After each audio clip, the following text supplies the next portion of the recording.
إنا أعطيناك الكوثر فصل لربك وانحر إن شانئك هو الأبتر. صدقت يا رب العالمين. اللہ تعالی انسان له مواقع ورکی مختلف قسمه چې دا بنده پسو صورت باندې زما د حکم فرمان برداریو کې ما ته رانږدې شي. پر ورځ کې 5 وخته د مونځ په صورت کې ورکی چې دا بنده د عباداتو کې ما ته رانږدې شي. کال کې د زکات، د روجې، د حج او د قربانۍ په شکل کې د لا موقع ورکی. نو چې کوم اوسنۍ موقع د نږدې په دې میاشت کې په مونږ باندې را روانه ده، نو هغه موقع د قربانۍ ده. قربانی اضحیه په عربی کې ورته ویلی کیږي. علامه ذیلی رحمه الله فرمایي وی قربانۍ تعریف دا دی، د اضحیې تعریف دا دی چې په مخصوص وخت کې، په مخصوص ایام کې د مخصوص عمر زناور د الله په لار کې قربانول د هغه وینه تویول دې ته ویلی کیږي. الله تبارک و تعالی فرمای فصل لربک وانحر. نو علماء کرام وی فصل لربک، وی د دې نه مراد د غټ اختر منځ دی، وانحر نحر نه مراد قربانی کوله. نبی کریم صلی الله علیه و آله وسلم نه به بشمار احادیثو کې دا ثابت دي، قولیم دي، فعلیم دي، عملیم دي د نبی کریم صلی الله علیه و آله وسلم. د قربانۍ په مشروعیت باندې خو د ټولو اجتماع ده، خو قربانۍ په دې کې اختلاف دی چې زمونږ په نسبت باندې په صاحب نصاب سړی قربانی کول واجب ده، دی به خامخا کوي، او نور ائمه په نسبت باندې دا د هغې سنت دی د نبی کریم صلی الله علیه و آله وسلم. قربانی را روانه د ابتدا د دور نه ده. حضرت آدم علیه السلام په دور کې قابیل و حابیل دی داسې حالت راواغسته چې دی پس خبره باندې روان شو. هغه هم داسې چې لکه یو زنانه و یو وی زه به کوم بل وی زه به کوم، نو په هغې باندې د دې اختلاف راغه. نو په هغه وخت کې د قربانۍ صورت به داسې و چې قرباني به د پیش که چرته په غر باندې به دې کېښو، په اوچت ځای به دې کېښو، نو هغه قرباني نور یا اور به راغو، هغه به یې وسوځوله، نو دا به د دې د قبولیت علامت و. نو د هغه وخت نه دا قرباني را روانه ده. په مونږ الله احسان ورسره بلم کړی دی چې قرباني وکړه، خیر دی غوښه یې هم خوره، دا بل احسان دی. نبی کریم صلی الله علیه و آله وسلم کله چې مدینه منورې ته ځي 10 کاله د الله رسول قربانی کړې ده. د حجت الوداع په موقع باندې 100 اوښان ذبح کوي. په روایت کې راځي وی یو اوښ به د بل نه ځان مخکې کولو چې د الله رسول په لاس باندې زما نحر وشي او زما قربانی دی وشي. او 3 شپېتې چې کله په خپل لاس باندې قربان که، نو د الله رسول ستړی شه، نو حضرت علی رضی الله تعالی عنہ ته وی دا نور ته قربان کا. ابو داود شریف کی روایت ته وی علی رضی الله تعالی عنہ ته وصیت وکړو، وی علی وی زما نه پس ته وی ځان لم قربانی کوه مالم کوه. نو د الله رسول حکم زمونږ د پاره لوی حکم دی چې څنګه د الله حکم دی دا شانته د الله رسول چې کم حکم کړی وي نو هغې به مونږ فرمان برداري کو، په مونږ دا لازمه ده. قربانۍ په مسلمان په صاحب نصاب باندې فرض ده، دا حج سره یوازې خاص نه ده. ځکه په یو روایت کې راځي وی نبی کریم صلی الله علیه و آله وسلم د جنت البقیع نه رووته، وی چې کله رووته وی قربانی وکړه. نو جنت البقیع خو په مدینه منوره کې ده، نو د الله رسول دلته قربانی کړې ده. په روایت کې راځي وی د غټ اختر په ورځ باندې د الله رسول وی الله ته د قربانۍ نه نږدې بل هېڅ نشته، او وی کم سړی چې صاحب نصاب دی او د قصدن قربانی پرېښوه، وی دی د زمونږ عیدګاه ته نه راځي.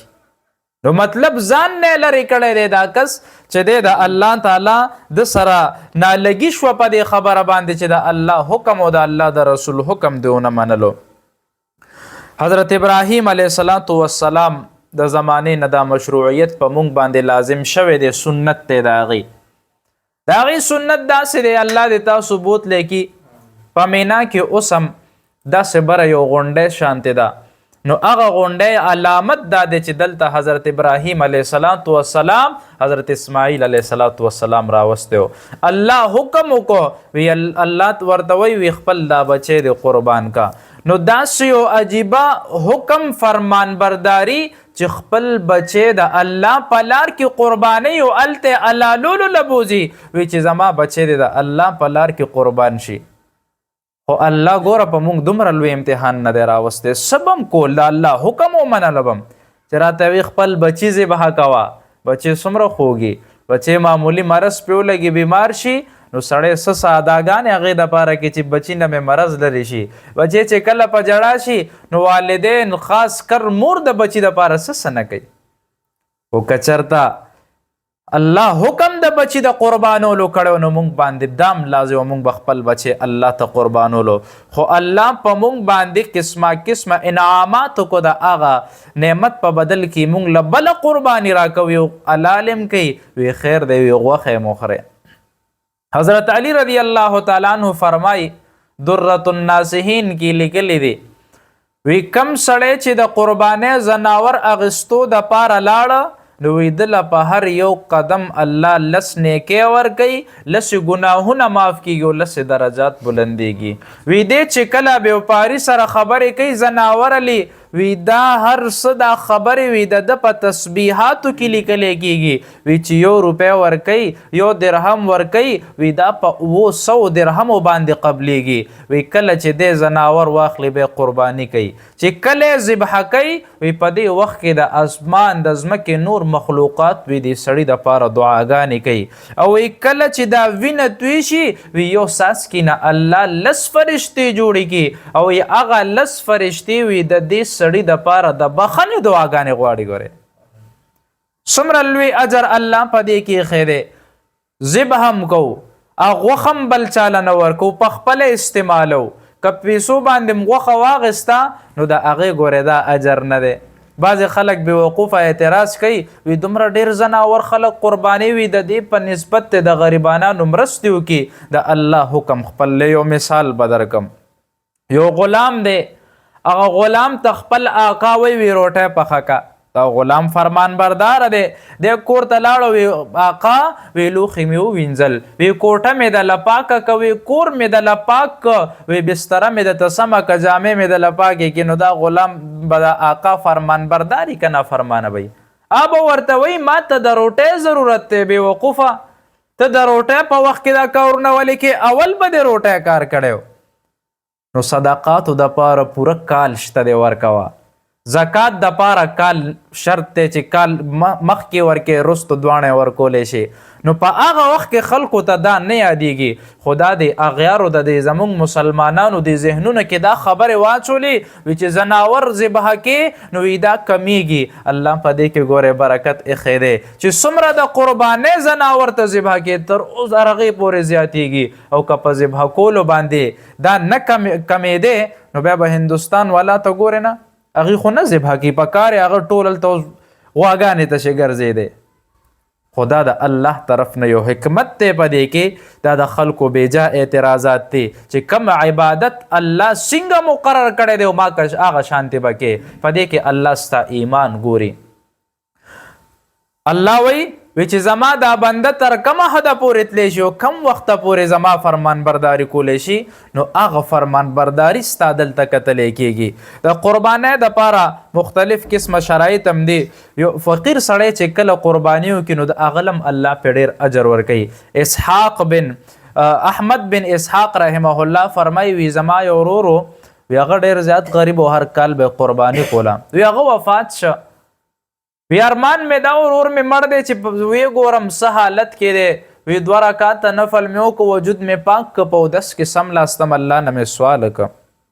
وی کله مې چې ورور وکتو وی ښه ښایسته حشاش بشاش، ښه په خوشحالۍ ښه په مزو کې دی. وی ما وروره څنګه چللی څه مزو کې؟ ویره وی الله را سره ډیر د احسان معامله وکړه. وی د احسان معامله داسې وکړه وی ما یو کار کړی وی محض د الله رضا دپاره مې کړی وی الله ته هغه کار دومره خوښ شه وی چې د هغې د وجې نه زما بخښنه وکړه. نو وی قسطه سورلی وه ورسره وی مې دا چرته وه ویره وی دا خو زما د پیلني کال قرباني ده وی چې کله را باندې فرض نه وه نو په هغه وخت کې وی دا قرباني وی ما کړې وه نو وی الله د هغې په بدل کې دا سورلی راکړه. حضرت داود علیه السلام الله نه تپوس کوي وی الله وی د قربانۍ بدل کې به بندګانو له څه ورکې وی د هر یو ویښته په بدل کې به اجر ورکوم. او وی دا په بل روایت کې راځي وی د دې د ویښتو په بدل کې د وینې په بدل کې د دې د اډوکو د دې د ښکرونو په بدل کې سړي ته اجر ملاویږي چې په دې دومره معمولی کارونو باندې اجر ملاویږي او الله پې راضي کېږي. نو ټولو باندې پکار نه ده چې وکړي خلک هر څه دپاره ځان له قرضونه علي. اول خو دا ده چې په کومو فرض دي تش خو د هغه پوره کړي. ډېر خلک داسې چې هغې بانې کوي فرض هم یې پې قرباني نه کوي. د قربانۍ څه حکمتونه دي. اول خو د ابراهیم علیه السلام سنت چې هغه خپل زوی ذبحه کولو نو دا سنت هم پې ژوندی شي. بیا د نبی کریم صلی الله علیه و آله وسلم چې کم سنت ته د وجوب درجه لري نو دام پې پوره شي. بل د الله شکر په دې کې ادا کول شي چې الله حکم دې کړی دی زه شکر ادا کوم چې تا ما ته حکم کړی دی او زه د فرمان بردار بنده یم زه به ستا دا حکم منم. بل په دې کې دا تکبیرات د حجیانو مشابهت هم پکې وشي ایام تشریق هم په دې کې راشي او بل په دې کې په بچو په رشتهدارو په کور والو باندې فراخي راشي. بعضې داسې خلک دي چې هغې ګورې هر ټایم غوښې نه خوري صرف اخترونو ته انتظار کې چې اختر شي موږ به دا غوښه وخورو. په دې سره محبت هم زیاتېږي چې یو سړی بل سړي له تحفه ورکوي غوښه دې ورکه راواستوله رشتهدار دې دي فقیران دي مسکینان دي نو په زړه کې به دې نرموالی راځي او هغې سره به د محبت پیدا کېږي. او بله خبره چې دې سره ګناهونه رجېږي. مولانا روم رحمه الله یو واقع نقل کړې ده. فرمایي و یو غریب سړی و غریب نو هغه د بادشاه د یو لوی بادشاه دی هغه وله د ملاقات وخت ورکو او هغه بادشاه د بغداد بادشاه چې د په نیمه دنیا باندې حکومت و وی کله چې وله وخت ورکه نو وی دې سړی وی بادشاه له به څه تحفه یوسم نو وی د اوس خو د ټوبیلونه دي ښکلې اوبه دي ټینکی کې هم پاکې اوبه وي په ټیوبویل کې هم وي هلته دا سیسټم هغه ټایم نه و.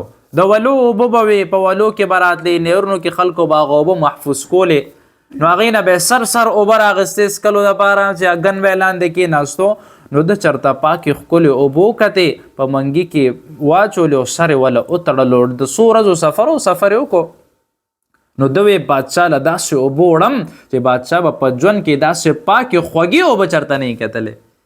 نو د چې کله د اوبه را روانې کې بادشاه له راورسېده په لاره کې دوړو موړو والو بادشاه سلامت ته چې کله حاضرېږي وی بادشاه سلامت تحفه مې دله روړې ده وی داسې تحفه مې دله روړې ده چې په زندګۍ کې به دې چېرته نه یې کتلي.